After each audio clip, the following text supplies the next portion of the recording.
all of this comes at a time when the nation's numbers are so huge. You mentioned the nearly 1,900 total for just yesterday of people who passed away. These are people that we're losing. This feels like it did almost in the beginning, but it certainly feels like what they told us to expect. And you see governors now talking more about masks. Here in New Jersey, they are. This is a separate conversation for so many people to politics, but I just add all that in because you know politics invades everything. Yeah.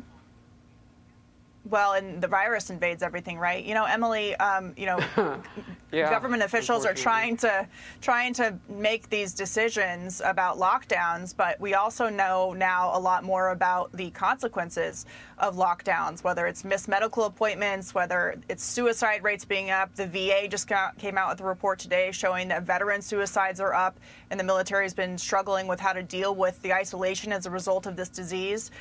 So where are we on, going back to lockdowns while balancing the consequences of keeping people from working?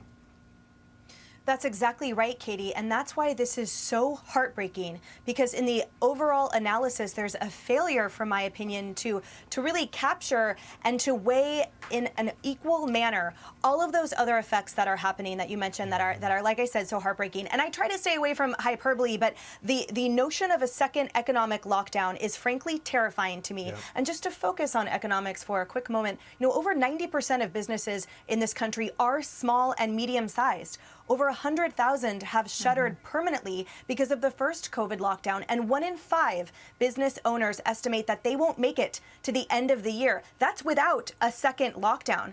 We spoke in the last block about African Americans in this country. They are being disproportionately affected as active Black-owned small businesses were down 41% in that first lockdown. That is twice the rate of others. These are real statistics that have consequences for people's livelihoods and staying alive and putting food on the table. And look, I just speak for my own family when I say that we live payroll to payroll with our small business, and that's the one that made it because the other one didn't survive the first lockdown.